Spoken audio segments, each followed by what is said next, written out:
Alors en ce moment c'est simple, il fait beau, il fait chaud, du coup je me suis dit que c'était l'occasion idéale de parler d'un manga hyper rafraîchissant.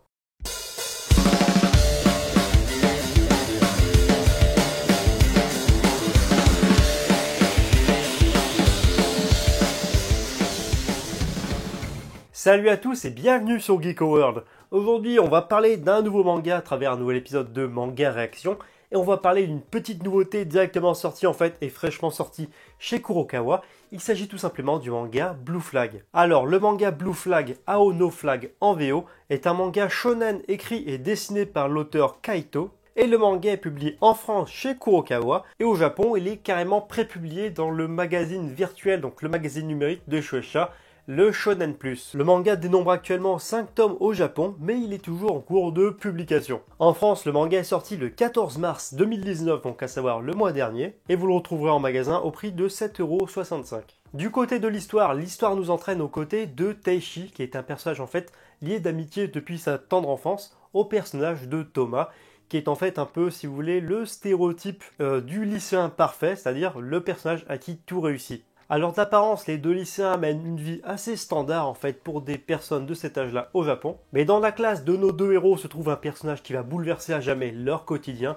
Il s'agit tout simplement du personnage de Futabata. Le personnage de Futabata est en quelque sorte le stéréotype de la fille très timide et qui se fait constamment en fait embêter en classe. Et en fait entre le héros qui est tout simplement Teishi et Futabata, donc c'est pas vraiment le grand amour. Mais en fait au cours de l'histoire et par en fait un certain concours de circonstances, le personnage de Futabata va se confier à Teishi et va lui révéler tout simplement ses sentiments pour son meilleur ami, ou en tout cas un de ses amis d'enfance, qui est tout simplement le personnage de Thomas. Et c'est justement ces révélations de la jeune fille au personnage de Teishi qui va justement bouleverser le quotidien de nos trois personnages. Donc si vous voulez, voilà du côté de l'histoire, j'ai essayé de pas trop vous en révéler histoire de pas vous spoiler, mais en gros d'apparence l'histoire est assez basique, et d'ailleurs l'histoire peut paraître carrément banale si on s'en tient justement à ces petites informations et à ce synopsis, et pourtant croyez-moi c'est vraiment pas le cas, bien au contraire. Alors je dois vous avouer que j'ai vraiment eu un gros coup de cœur, donc un sacré coup de cœur en fait pour ce tome de Blue Flag, c'est-à-dire que c'est un manga dont j'avais entendu parler en bien,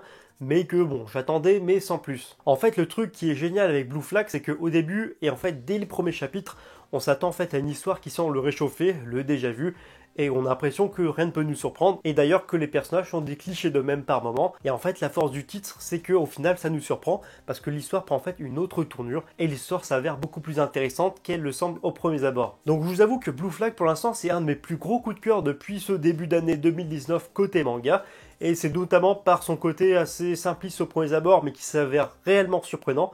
C'est justement ce petit côté-là qui m'a bluffé, ce côté assez inattendu, qui fait que j'ai vraiment apprécié ce titre à sa juste valeur sûrement. Quand on parle de manga, généralement, il y a deux gros types de mangas, on va dire. Donc le manga porté par son scénario, et souvent, des fois, les mangas beaucoup plus standards, mais qui sont, eux, par contre, portés par leurs personnages, tellement ils sont attachants, et par leur personnalité. Et pour faire simple, en fait, quand on parle de Blue Flag, je dirais que c'est plutôt un manga de la deuxième catégorie, c'est-à-dire un manga dont les personnages ont vraiment la force. Donc c'est-à-dire que le titre tire vraiment sa force en fait de ces personnages, et en fait ça permet en fait de porter le titre. Et donc justement suivre l'évolution de ces différents personnages et comment ça va se passer par rapport à l'histoire, c'est le gros intérêt de cette série. Alors comme je vous le disais juste avant en fait en début de vidéo, c'est clair qu'au premier chapitre ça m'a un petit peu freiné, parce que quand on lit le premier chapitre et que si on s'en tient juste au premier chapitre, on a l'impression de lire un manga assez caricatural, c'est-à-dire en fait des clichés de lycéens, donc le lycéen beau gosse, le lycéen en fait qui a un statut assez standard et un peu blasé par son quotidien, et la personnage hyper timide et amoureuse en fait du mec hyper beau gosse. Donc voilà, on se retrouvait un petit peu dans une situation comme ça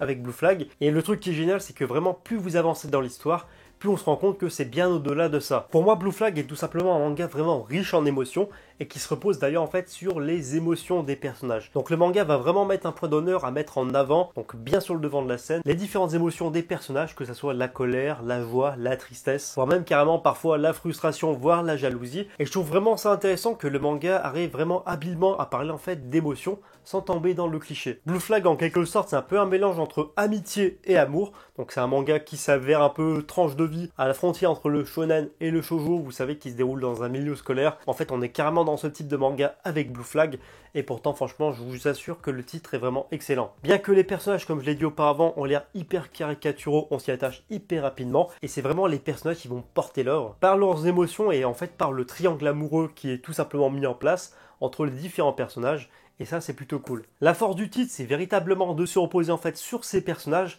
ainsi que sur la narration qui est vraiment habilement menée par Kaito, l'auteur du manga. J'entends par là tout simplement que la narration par l'auteur elle est tellement maîtrisée qu'en fait ça arrive à nous porter et nous intéresser de plus en plus à l'œuvre. Et en fait on en arrive à tourner les pages hyper rapidement jusqu'à arriver aux dernières pages où une fois que vous terminez en fait le tome, vous avez qu'une seule envie, c'est de dévorer le deuxième. Et pour moi en fait cette sensation de vouloir découvrir absolument la suite, c'est tout simplement un élément qui prouve que le manga est vraiment terriblement accrocheur. En plus de ça, en plus de proposer en fait un triangle amoureux dans un milieu scolaire avec des sentiments qui sont hyper bien gérés et bien mis en avant et bien scénarisé. On retrouve aussi de l'humour qui est, je trouve, à mon sens, hyper efficace. Ou en tout cas, perso, l'humour a marché sur moi. Je sais pas si ça marchera sur vous, mais en tout cas, je sais que je suis bon public par rapport à ça.